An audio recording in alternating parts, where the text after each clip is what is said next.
Here's your Storm Track 7 forecast.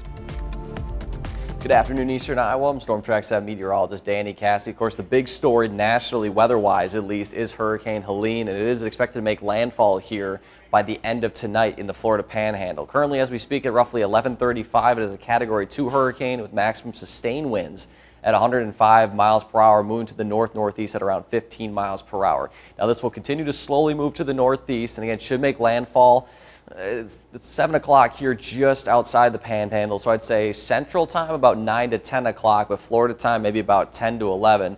And it has decreased slightly from a 4 to a 3, but again, when we talk about hurricanes, they have to be categorized somehow, and it's by winds. So just because it's technically not a 4 anymore, it is still going to provide some very strong impact. Storm surge as high as 20 feet in the Florida Panhandle, especially for many areas kind of all up and down the western coast of Florida, and even a little bit on the eastern coast as well. That's how strong this hurricane is. I'll continue to move to the north. So it'll make landfall tonight, and then weekend as it get into northern Georgia there, you can see Friday morning at 7 a.m. at 65 miles per hour. That'll be tropical storm range.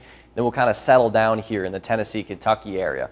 Unfortunately, it does not come far enough northwest for us in eastern Iowa to see any of that rainfall. Rain to the southeast, though, it is going to provide quite a punch of rain. And this is just on the minimum side of things, 5 to 10 inches. Many areas could see over 12 inches of rain, maybe even as high as 18 inches of rain, especially kind of in this line from the Florida Panhandle through parts of Georgia and then into western North Carolina, northwestern South Carolina. So, and even though it's only a Category 3, this could be a storm that many people, unfortunately, in the southeast may be talking about. It might change their lives for the worse for, unfortunately, a while here. So as I mentioned, again, locally here, we're not going to be seeing anything. It's going to be dry here in eastern Iowa. There was an initial thought maybe a couple of days ago that Helene was going to make its way northwest. It's going to stay after the southeast. We are going to see nothing, not only from Helene, but really over the next 7 days. One of the main reasons is we don't have a whole lot of moisture to work with at the lower levels of the atmosphere.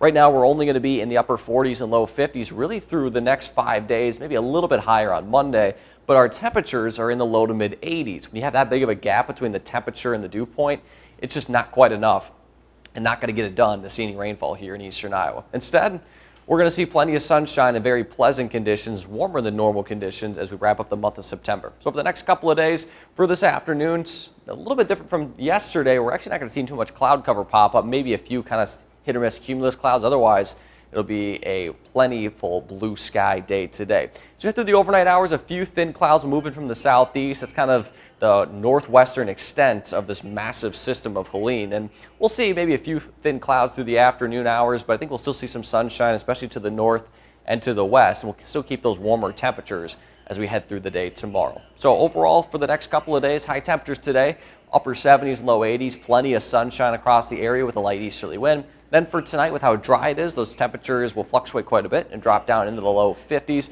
Mostly clear skies with a light northeast wind. Then for tomorrow, we'll add a little bit of that cloud cover, especially south and east. Temperatures remain about the same in the low to mid 80s with those partly cloudy skies and a northeast wind around 5 to 15. Of course, it is Friday Night Heroes, our high school football games going on. There's the music. Thank you, Matthew. And yeah, we're going to see those temperatures drop down. We'll be about in the mid 70s for 7 o'clock for kickoff, and then we'll be in the mid 60s by those games wrapped up.